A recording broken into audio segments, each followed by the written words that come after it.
Hello student, मैं doctor Jagriti Meena, assistant professor department of chemistry, JDB government girls college Kota. हम यहाँ पर यूनिट फर्स्ट एटॉमिक स्ट्रक्चर का part 2 पढ़ेंगे, जिसके अंतर्गत हम application and verification of de Broglie equation पढ़ेंगे। डी ब्रॉगली इक्वेशन क्या होती है, ये हम फर्स्ट लेक्चर में पढ़ चुके हैं। तो आज इसका हम अनुप्रयोग और इसका स्पष्टीकरण यानी कि वेरिफिकेशन देखेंगे। तो चलिए स्टार्ट करते हैं। डी ब्रॉगली इक्वेशन की एप्लीकेशन को समझने से पहले डी ब्रॉगली वेव और बोर कक्ष को समझ लेते हैं। ठीक है, डी ब्रॉगली वेव क्या होती है, मैंने आपको पिछले लेक्चर में भी बताया था कि कोई भी पार्टिकल होता है उसके साथ में एक वेव रिलेटेड होती है। ठीक है, उसके साथ में संबंधित होती है और उस वेव को डी ब्रॉगली वेव कहा जाता है। और बोर कक्ष क्या होते हैं, बोर ने अपना एक एटॉमिक मॉडल दिया था जिसमें उन्होंने कहा था कि कोई भी जो इलेक्ट्रॉन होता है वो क्या करता है, वो नाभिक के चारों ओर। ठीक है, ये देखिए यहाँ इस डायग्राम से हम समझें कि ये जो है ये इलेक्ट्रॉन है और ये न्यूक्लियस है। ठीक है, तो कोई भी इलेक्ट्रॉन जो होता है वो न्यूक्लियस के चारों ओर एक सर्कुलर पाथ में घूमता रहता है और इस सर्कुलर पाथ को उन्होंने क्या कहा, ऑर्बिट कहा। तो इस सर्कुलर पाथ को हम बोर कक्ष या बोर ऑर्बिट कहते हैं। और इन दोनों को मिलाकर के एक कॉन्सेप्ट आया कि एक इलेक्ट्रॉन वृत्ताकार कक्ष में तभी गतिमान रह सकेगा जब कक्ष में 1, 2, 3 आदि पूर्ण संख्या में तरंगे हों, क्योंकि पूर्ण संख्या में होने पर ही पथ की पुनरावृत्ति हो सकेगी। कहने का मतलब यह है कि यहाँ पर ये देखिए इस डायग्राम में समझिए, कोई भी इलेक्ट्रॉन है, ठीक है, वो इस सर्कुलर पाथ में मोशन कर रहा है। इस सर्कुलर पाथ में वो तभी मोशन कर पाएगा जब उसके साथ में जो रिलेटेड वेव है उनकी संख्या पूर्ण हो। पूर्ण का मतलब इंटीजर हो, इसका मतलब 1, 2, 3 इस तरह से कोई नंबर होना चाहिए उस वेव का। ठीक है, अगर आधा नंबर हुआ या कोई वेव कट गई तो वो इलेक्ट्रॉन जो है उस सर्कुलर पाथ में मोशन नहीं कर पाएगा। यहाँ पर देखिए ये पूरी वेव इस तरह से बन रही है, यानी कि ये पूर्ण संख्या में है। और इस डायग्राम में हम देखते हैं कि जो वेव है ये देखिए यहाँ से ये कट गई है, यानी कि पूर्ण नहीं हो पा रही है। तो इसका मतलब जो रिपीटेशन है वो नहीं हो पाएगा किसका, पाथ का। अब ये इलेक्ट्रॉन यू ऐसे ऐसे ऐसे ऐसे घूमता हुआ वेव इसके साथ में घूमती आएगी, लेकिन यहाँ पे कट गई तो ये पूर्ण नहीं हो पा रहा है।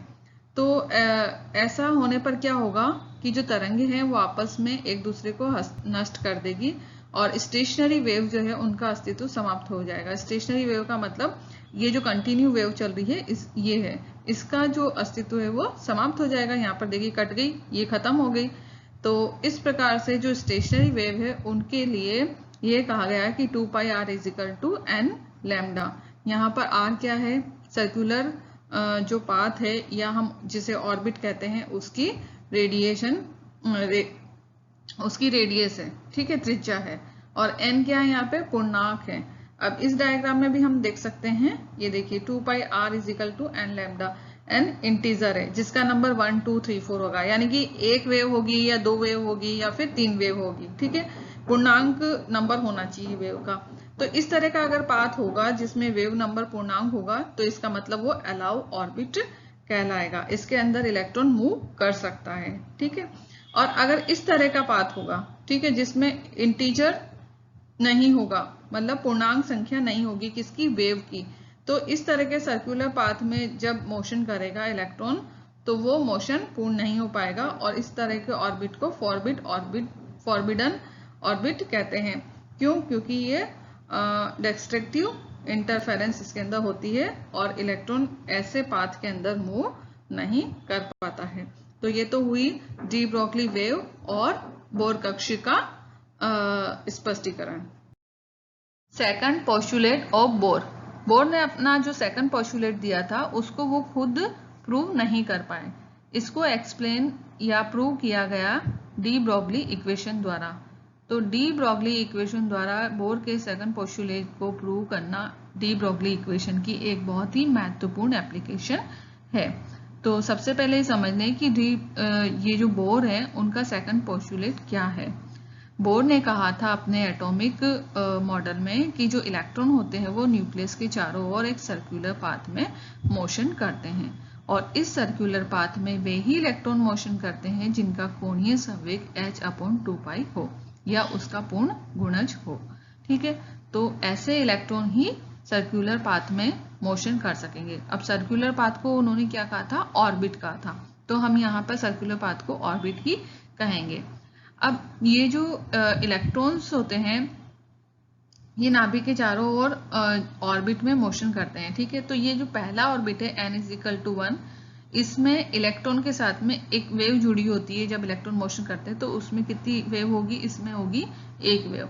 जब इलेक्ट्रॉन दूसरे वाले ऑर्बिट में n=2 में मोशन करेगा तो उसके साथ में दो वेव जुड़ी होगी, ये एक और ये देखिए दूसरी। ठीक है, जब इलेक्ट्रॉन तीसरे ऑर्बिट में मोशन करेगा तो इसके साथ में तीन वेव जुड़ी होगी। यहाँ पर देखिए, यहाँ से यहाँ चलेंगे एक वेव, यहाँ खत्म हो गई, फिर यहाँ से यहाँ चले दूसरी वेव, यहाँ खत्म हो गई, फिर यहाँ से यहाँ चले तीसरी वेव, यहाँ खत्म हो गई। इसी तरह से चौथे ऑर्बिट में 4 वेव होगी, पांचवें में 5 वेव होगी। तो यहाँ पर हम पहले ऑर्बिट के लिए देखें, फर्स्ट ऑर्बिट के लिए L1=h/2π। L1 क्या है? यहाँ पे पहले ऑर्बिट में इलेक्ट्रॉन का कोणीय संवेग है। यहाँ पर सेकंड ऑर्बिट के लिए देखें तो L2=2h/2π है। ठीक है, L2 क्या है? दूसरे ऑर्बिट में इलेक्ट्रॉन का एंगुलर मोमेंट या कोणीय संवेग है। अब हम ऐसे करके 2 के बाद में 3, 4, 5 ऐसे करके nth कक्ष पे चले हम। ठीक है, nth ऑर्बिट में क्या होगा? Ln=nh/2π होगा।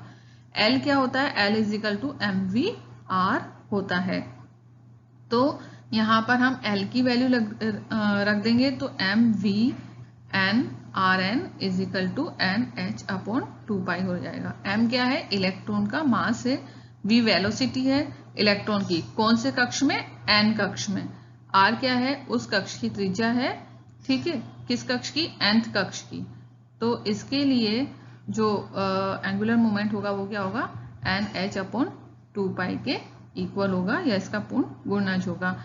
यहाँ पर देखिए, ये एक वेव जो बन रही है इसके लिए लैम्डा की वैल्यू क्या है? 2πr1। r1 क्यों है? क्योंकि पहले ऑर्बिट की ये त्रिज्या है।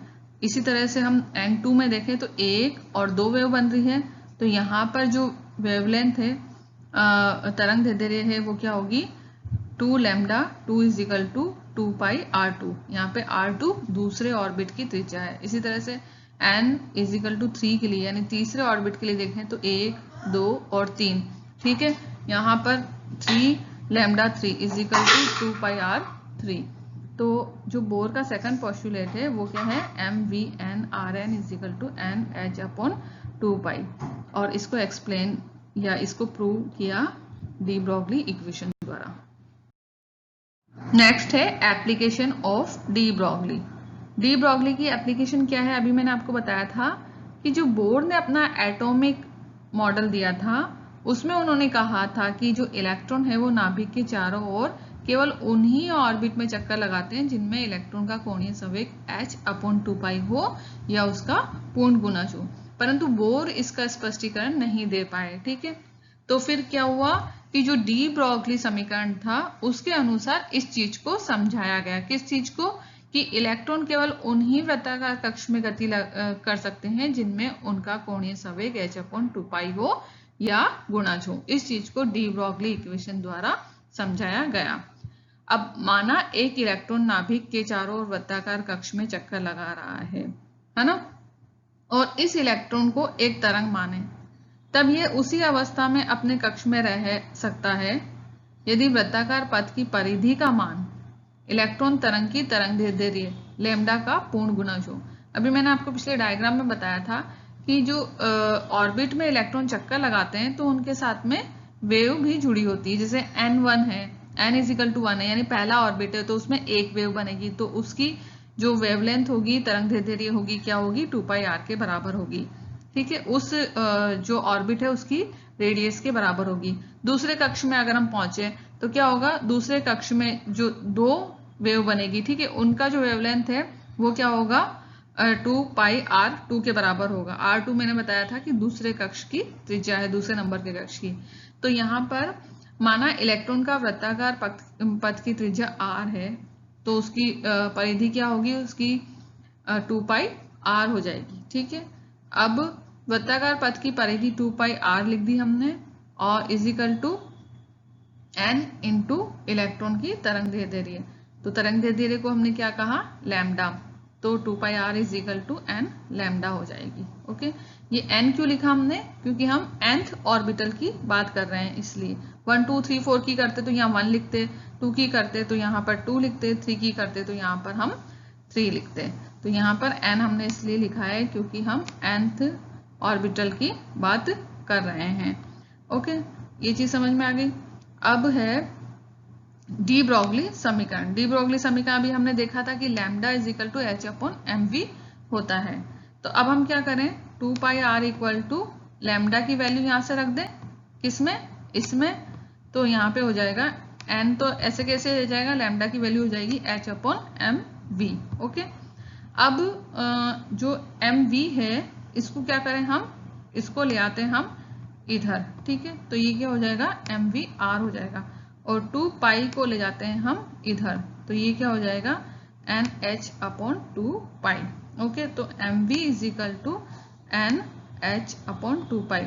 अभी हमने देखा था वहां पर जब मैंने आपको बोर का सेकंड पोस्टुलेट बताया था, तो उसमें भी देखा था कि एल एन जो है वो किसके बराबर होगा, वो होगा एम वी आर के। ठीक है, एम वी आर के, अगर यहाँ पे हम एल हटा दे तो L is equal to M V R हो जाएगा, और एन लगाएंगे तो यहाँ पर ये एन लग जाएगा और यहाँ पर भी एक एन लग जाएगा।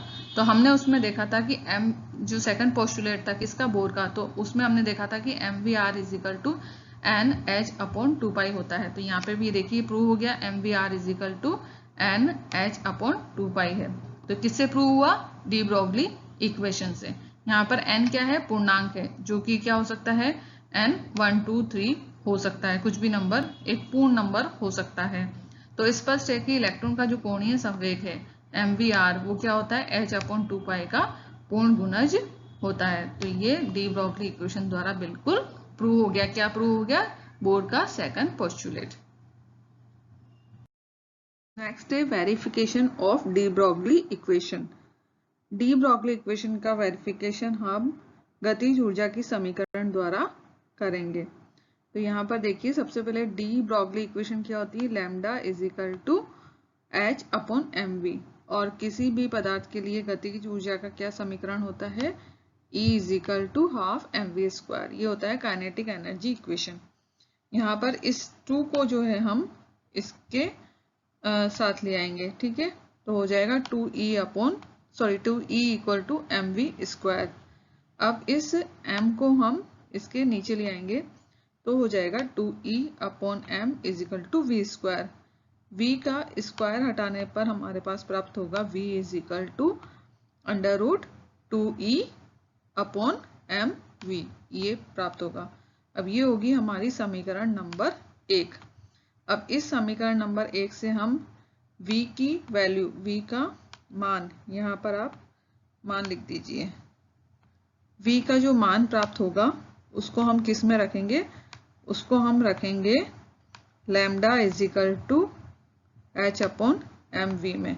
अब यहाँ पर ये देख रहे हैं v, इसकी जगह हम समीकरण 1 से v की वैल्यू रख देंगे, तो आ जाएगा हमारे पास lambda is equal to H upon M, और v की वैल्यू हमने ये रख दी under root e upon M. तो हमारे पास लैम्डा इज इक्वल टू हो जाएगा h upon under root 2e into M square upon M. ये एम स्क्वायर इसलिए लिखा क्योंकि हमने ये जो ये m है इसको हम यहाँ पे अंडर रूट पे लाए, इसलिए हमने एम स्क्वायर लिखा। अब इस m से ये एक m कट गया, तो हमारे पास जो समीकरण आएगी वो होगी lambda is equal to H upon under root 2e m। ये आ गई हमारे पास में समीकरण नंबर 2। अब माना कि एक इलेक्ट्रॉन है जिसका आवेश है E। ठीक है, E इसके ऊपर, इलेक्ट्रॉन के ऊपर चार्ज है, और उसके ऊपर हम V वोल्ट लगा रहे हैं, ठीक है, उस इलेक्ट्रॉन को v वोल्ट से हम त्वरित कर रहे हैं।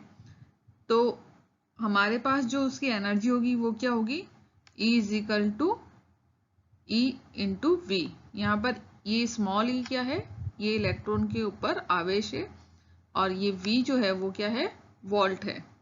तो E का मान जो है हम समीकरण 2 में रखेंगे। तो E का मान समीकरण 2 में रखने पर हमारे पास जो लैम्डा की वैल्यू आएगी वो होगी lambda is equal to h upon under root 2EVm, ठीक है। ये हो गई हमारे पास में समीकरण नंबर 3। अब ये जो समीकरण नंबर 3 है इसमें हम h की वैल्यू, m की वैल्यू और E की वैल्यू पुट करेंगे।